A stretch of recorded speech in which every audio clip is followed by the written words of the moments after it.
Wi-Fi? Yeah. Francis? Okay. You'll need to shut down your Wi-Fi. Okay, yeah. Ladies and gentlemen, welcome to NIK NIKAM Network Talk Show. I am Dr. NIK NIKAM, your host. Here we focus in depth on one or two topics that are of interest to you. If you'd like to be a guest on our program, please contact us at 281-265-7567.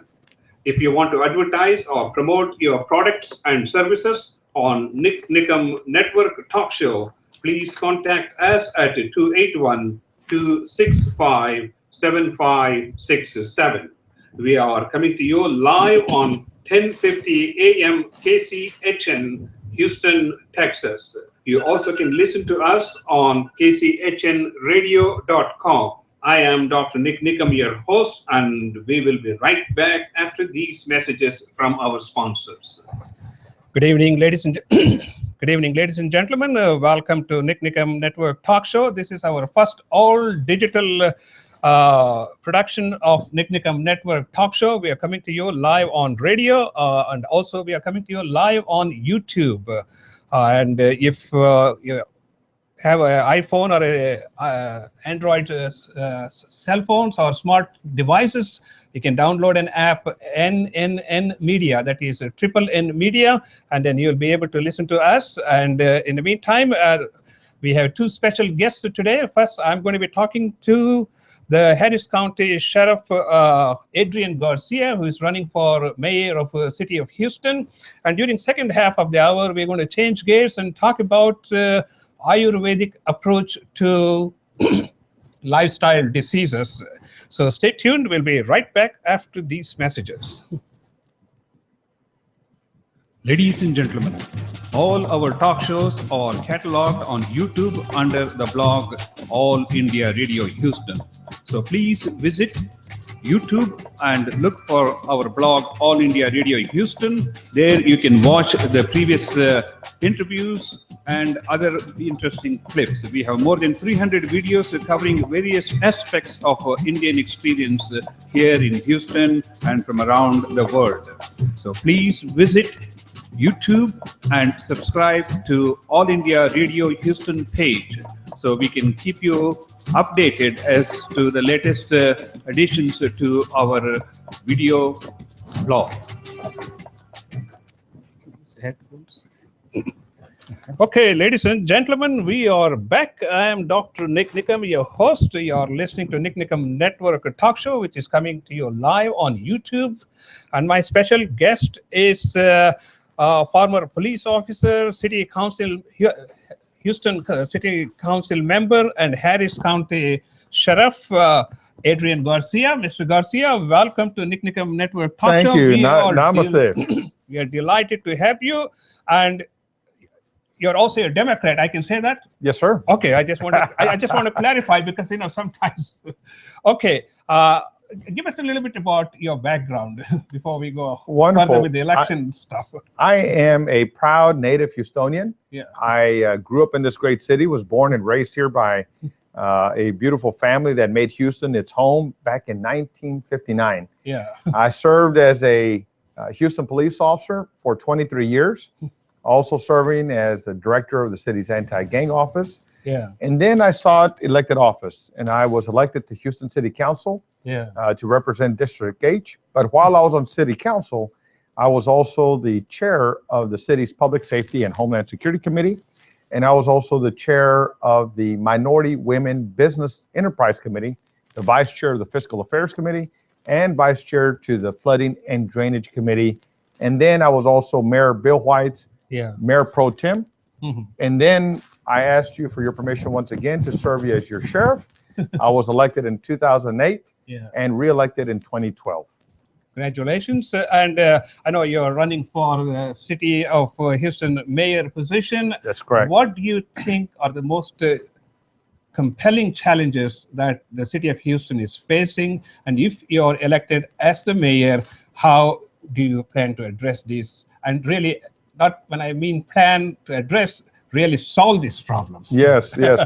Well, first of all, I think that every city must be vibrant, must have a strong economy, Yeah. must contribute to the success of entrepreneurs and people who want to simply work hard and play by the rules. Yeah. And so right now, one of the pressing challenges for the city is our finances. Yeah. There's been a lot of discussion about the incoming budget that I will be inheriting if you give me permission to serve you as your mayor. Yeah. Talking about $126 million shortfall in revenue into the incoming budget year. And so our finances is some of the challenges. Also, everybody talks about our potholes. Everybody talks about flooding. Yeah. And so obviously our infrastructure needs incredible attention. Yeah. But there's never an opportunity lost to talk about our traffic congestion. Yes. And so increasing mobility, just like we did when I was on city council, when Mayor White, when I worked alongside him to implement Safe Clear and get the traffic lights synchronized. We did this on city council. These are some of the things that we'll work on again. But also we have to make sure to get vehicles off the road if we're going to relieve traffic congestion. And so we have to make sure that our public transportation system, whether it's light rail or our buses, are viable alternatives to a car, and making sure that we're connecting the region. Yes. Making sure that Missouri City, Sugar Land, Katy, Tomball, Humboldt, Galveston, other economies, other communities are connected to the city of Houston. Then I think people will begin to give those systems opportunities over their cars. So our finances, our infrastructure, our mobility, our challenges that we're facing, I believe that I've got the unique qualifications to address that. Having been the sheriff, I've already saved over $200 million of the people's money. And so I'll apply those same practices and principles to the city of Houston's bureaucracy, looking for inefficiencies, looking for ways to save costs, looking to adopt and implement technologies. And as someone who's reformed an organization, I will look to do the same, making sure that our public works department really addresses our infrastructure, our potholes, and all those issues, our flooding challenges, making sure that those dollars that the people are giving us are wisely spent and providing the people with a return on their investment. And then on mobility, you know, when I launched my campaign, I wrote the light rail to my campaign announcement. And people were asking me, why did you write light rail? And it was simple. I said that if the mayor will not ride light rail, who will? And so we have to make sure that we encourage our light rail system to be a viable mode of transportation for executives and lay people alike. Okay, ladies and gentlemen, you're listening to NIK NIKAM Network Talk Show. I am Dr. NIK NIKAM. If you'd like to join in the conversation, the number to call here is 281-745-4161. We're going to get in depth into majority of these topics Mr. Adrian Garcia has mentioned. Okay, let's start off with crime. You know, every major city has crime, and Houston is no exception. And as a sheriff, we have seen firsthand all these crimes, and the crime just continues to grow year after year. And as a mayor, you know, how would you approach this differently from all the previous mayors? Well, you know, having been the sheriff, I know that number one, we will never have all the policemen we want. I mean, people ultimately want to see policemen when they don't need them. We do a great job when you need us, but by then something bad has already happened for the most part. And then in recent conversations, there's a number of crimes that have remained unsolved. There's been a lot of challenges. That is a symptom of the growth of our community. We have grown exponentially over the last years, but our governmental resources haven't been able to grow on par with the community growth. So number one, we're never going to be able to do that, I believe. I don't think we can stop doing other critical services and only provide for police and fire. People want other amenities for the city as well. So we need to look at, in addition to people, hiring more police officers, more firefighters, we need to make sure that we are incorporating technologies, making sure that we're empowering the people to be partners with local law enforcement, just like I did at the sheriff's office. I always told people, you want to help me fight crime? Well, there's an app for that. Yeah. The app that I created Yeah. was called I Watch Harris County. I see. People were able to send me a text, I see. anonymous or not, with digital pictures, digital video, and making sure that people were empowered to report things that they typically felt concerned to report previously. And so let me fix my microphone here. Oh, I see.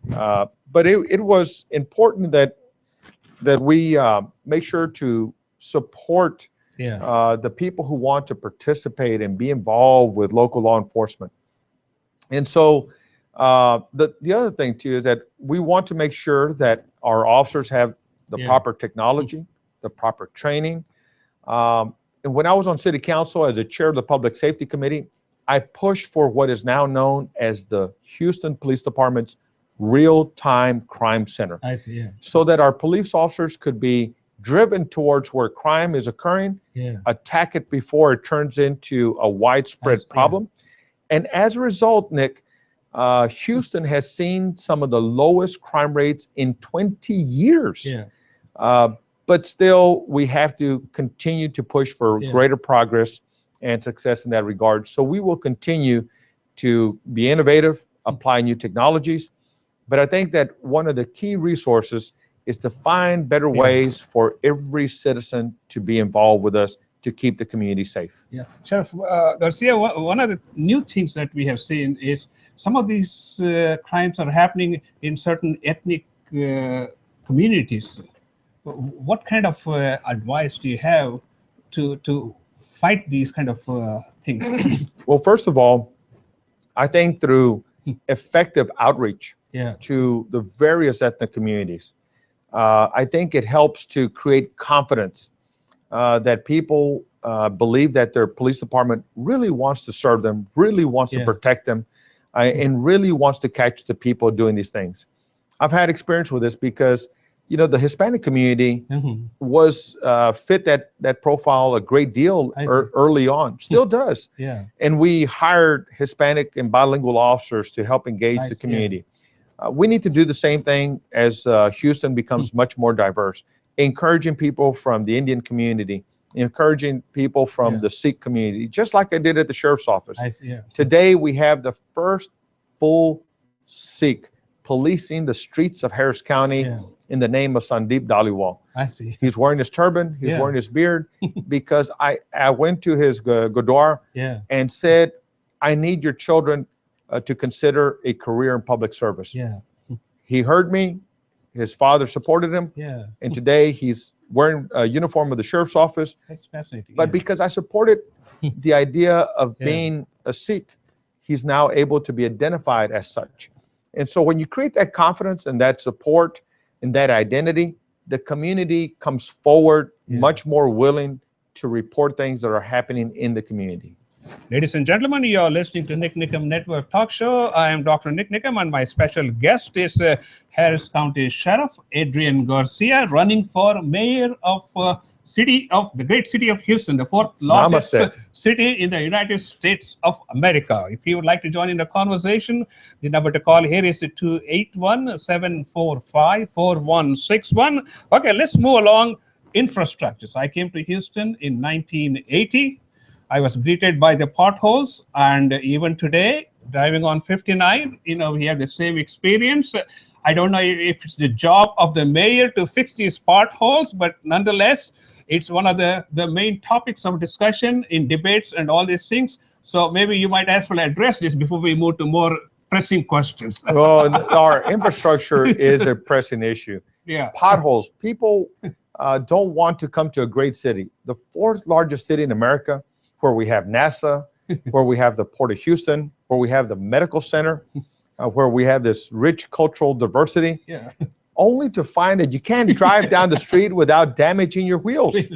And so it is the job of the mayor to fix the potholes. It is the job of the mayor to improve the infrastructure, because we know that Houston is flat. We know that we're prone to flooding, but we have great engineers and architects in our community. We ought to find ways to put them to work and make sure that we're saving the properties of many Houstonians, and so that they don't have to be flooded out of their communities that they've lived in for many years. And so this is a big issue that we have to address. Absolutely. Maybe you can give out your contact information to those people who are interested in knowing more about your where you stand on all these various issues, and if they want to be a part of your campaign and Wonderful. maybe support you. Thank you. I welcome you to sign up at my campaign at adriangarcia.com. There you can go online and register with your email and your phone number, your contact information to host a party, to fundraise, to volunteer in some form or fashion. But I really want all people from all walks of life to be a part of my campaign. I refer to my candidacy as One Houston because I respect and honor all people who want to help us make the city the great city that it is. Okay, here's a very, very basic question. As a businessman, as a homeowner, I am expected to live within the limits of what I earn. Why does the city, state, or the federal government think that they don't have to balance the budget? It's not their responsibility. And how would you balance the budget? And if it goes over, what steps you're going to take to make sure that the budget is balanced? Well, that's a very good question. The government shouldn't be in the business of putting the city into debt. Citizens like yourself, like me, can't. Yeah. And we can't do it and get away with it for too long. People expect us to pay our bills, and so the city should expect to pay its bills. So there's a very simple concept that I have. There's two things. One is that there is what you refer to as participatory budgeting, where you engage the citizens and you say, look, here's the amount of money we have. Here are all the things that we're doing. This costs more than we have here. Help me identify priorities. Help me identify those things that you really, really want and the dollars that we should apply to it. That in its simplest term, that's referred to as zero-based budgeting. I have done that as a sheriff. When I came in as a sheriff, my budget was $60 million over budget. In 1 year, we spent $40 million in overtime. And by the time I left the sheriff's office, we had closed out our 4th consecutive under budget year. And we went from 40 million overtime in 2009 to 6 million in 2015. All that was done by being fiscally conservative. It was done by applying very strict business practices and approaches. But it was also done by applying technology and looking for inefficiencies. And so how I'll balance the budget is a lot like how I balance the budget for the sheriff's office. But when you have strict constraints on your revenue, you need to ask and engage the public on helping you set those priorities. The people are smart. They know what it means to balance the budget, and they will guide you on the resources that they want to pay for the most, and they'll help you make those tough decisions on the things that we need to cut back on. Okay, let's talk about economic and some technology developments. As I said, I came to Houston in 1980. I worked at the medical center for 35 plus years. I still go there. We have one of the highest technologically advanced medical center. We are the center of the universal space program and all these things. How come the city of Houston missed on the biggest technology internet boom and its businesses related to that? I think, Nick, it's because we have always seen ourselves as an oil and gas town. But the reality is that 25 years ago, I heard Dr. Steven Kleinberg talk about the fact that in Houston's future, we are destined to become the next Silicon Valley. We have the Houston Technology Center, and as you mentioned, we have NASA. We're now a spaceport community. And so what I look to do as the mayor of Houston is to embrace NASA, not forget about it because it's at the south end of our city. Use the technology center and embrace that innovation that is in our city every single day. Like you, I'm very impressed with your studio here and all that you've done. This is just a home cooked up studio. Well, it's an incredible home cooked up studio, and we need to embrace that innovation, that creativity. Okay, that brings us to Google is the one which is giving us all this privilege to live stream this interview to the whole world without costing a penny. But if you did not know how to apply that, we wouldn't have it in this area. Absolutely. what does it take for City of Houston to invite businesses like Apple, Microsoft, Intel, Google to have centers here in Houston? It takes a mayor who goes to their door, knocks on it, and says, "I'm the mayor of Houston, and I want you in my community." What will it take? That's what it takes.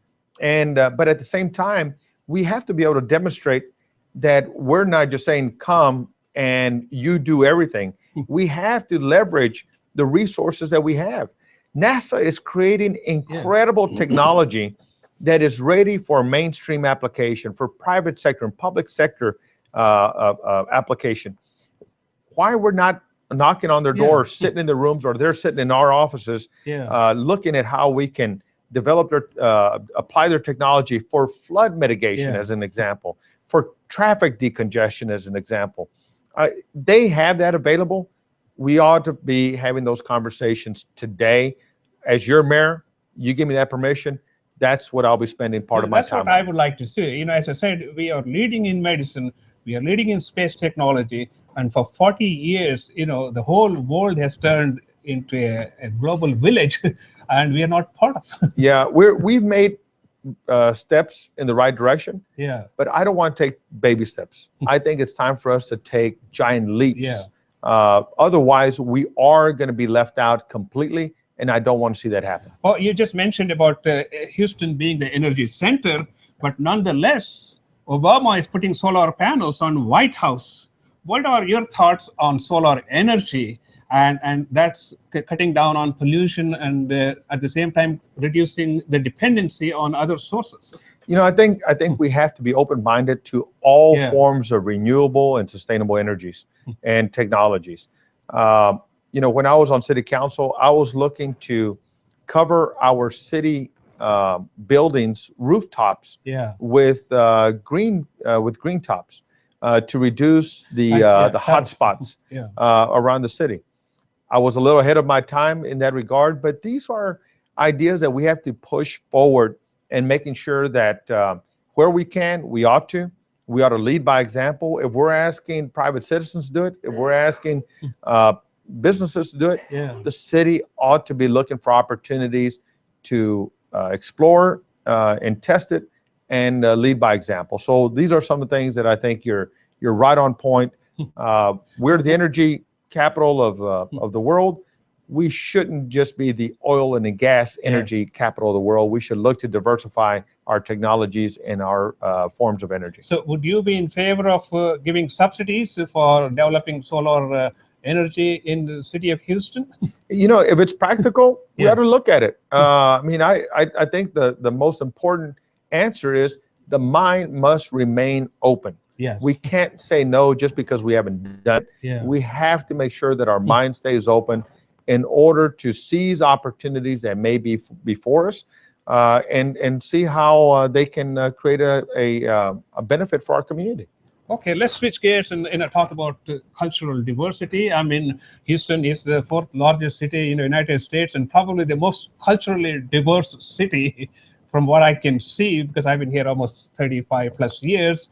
And just to give an example, just the Indian, Pakistani, Bangladeshi, Nepali, and Sri Lankan, all this population put together, there are almost 500,000 people in and around the Houston area. I mean, what is your approach to cultural diversity in one, you know, maintaining some uniformity in the city and surrounding area, but at the same time having the identity of cultural diversity? You know, look, I am the only American born in my family. I grew up not speaking English. I've learned that we speak over 100 languages every single day in the Houston area. We have people from all walks of life. And everybody wants to contribute to our diversity through their foods, through their products, through their services, through their talents, through their culture, through their traditions, and we are embracing it right here.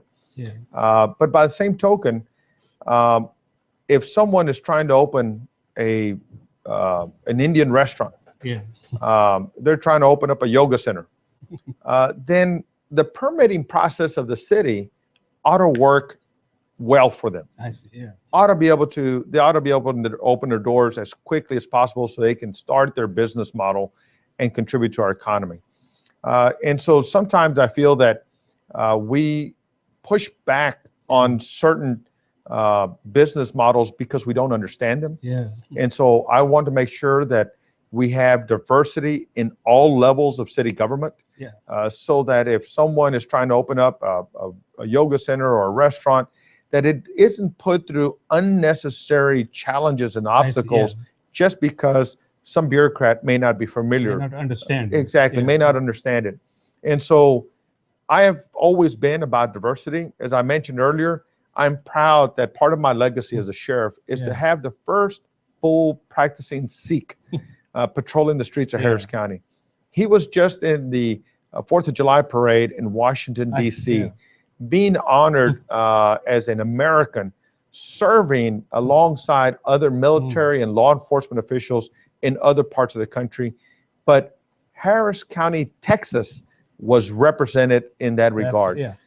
Only because, number one, I thought it was the right thing to do. And number two, I went to the Gadar and I said, we need to encourage your children to consider a career in public service. Sandeep did. His family supported him.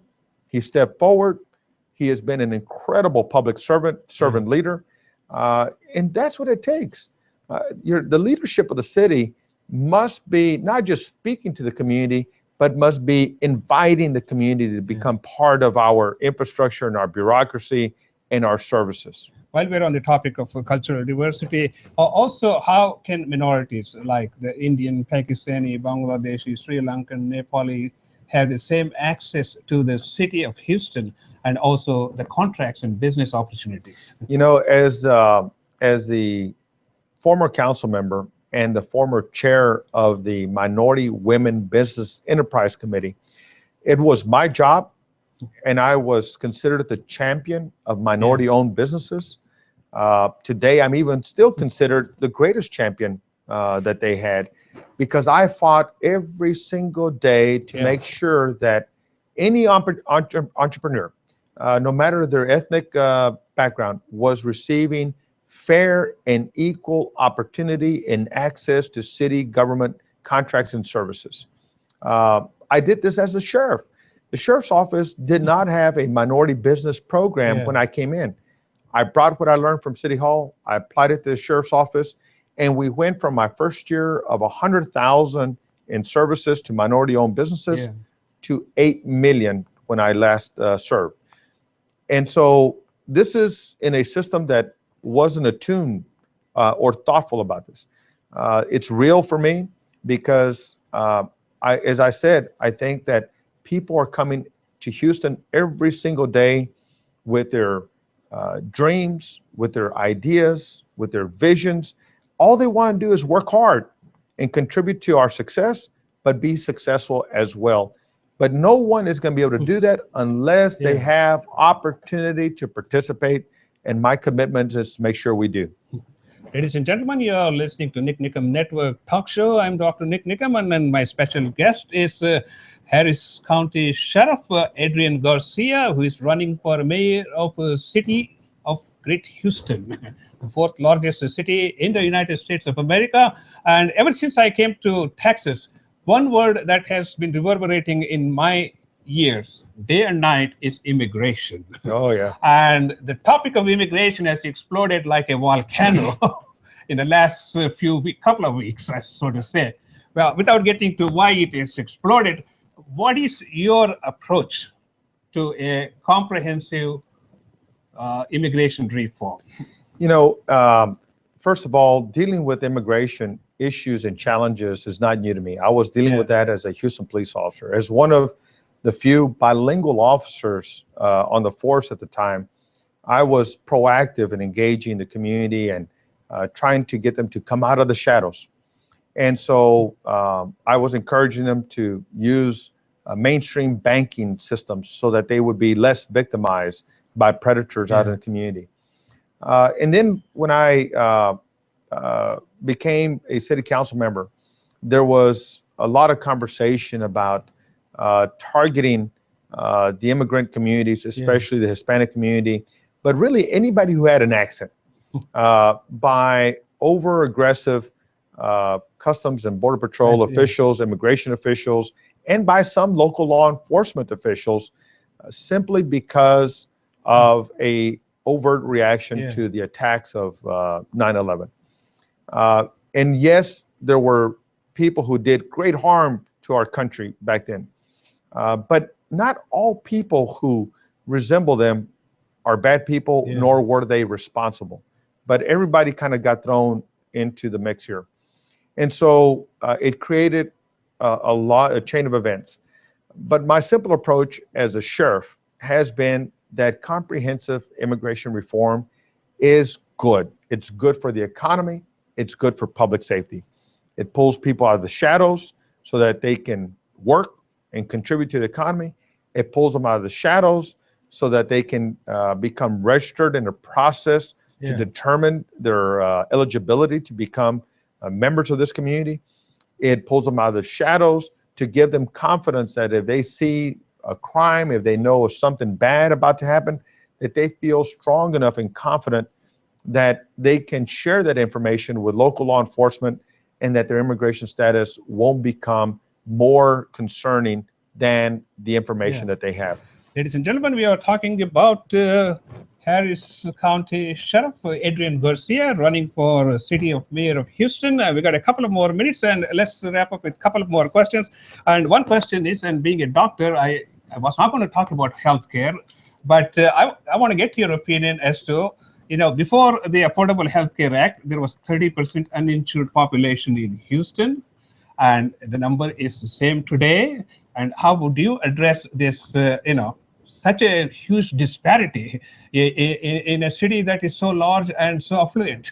It's unconscionable that, let's respectfully say, we can put adults aside because adults are adults, but it's unconscionable that children should not have access to quality healthcare and treatment. It's unconscionable. It's just for the city that has the medical center, the epicenter of medicine in its backyard, to have children in this very same community not have access to healthcare is beyond my comprehension.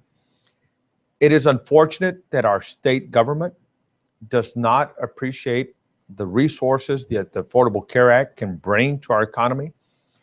As a sheriff, I was advocating to take Houston or Texas out of near last place on mental health care funding. And I will do that as the mayor. And going to our members of Congress, going to our governor and saying, look, our Houstonians are contributing to the bank of affordable care dollars. We need to get our fair share. We have too many people here that do not have access, too many people that are depending on ambulances and emergency rooms for basic healthcare needs. Too many people that are becoming chronically ill when they could have preventative medicine in advance. And so I will continue to advocate for that. But ultimately, it is dependent on our state officials to get out of the way and let us draw down our fair share of federal dollars. Mr. Garcia, let's talk a little bit about politics of running for a mayor. There are 7 members running for the city of Houston mayor. How do you look at this, as an advantage or as a challenge? Well, Nick, I am not running against anyone. I'm running for the people of Houston. I'm asking the people of Houston to support my candidacy. I'm asking people to appreciate my ideas and my vision for the city. So I'm not running against anybody. I'm running for the people of Houston. And so I hope that will help to set me aside from everybody else. But there is a reality that when you have many candidates, there is statistical difficulty in achieving a majority. But I'm hopeful that my work ethic in engaging all aspects of the community will resonate. I'm confident that our message will get across. I'm confident that the people will recognize the service that I provided.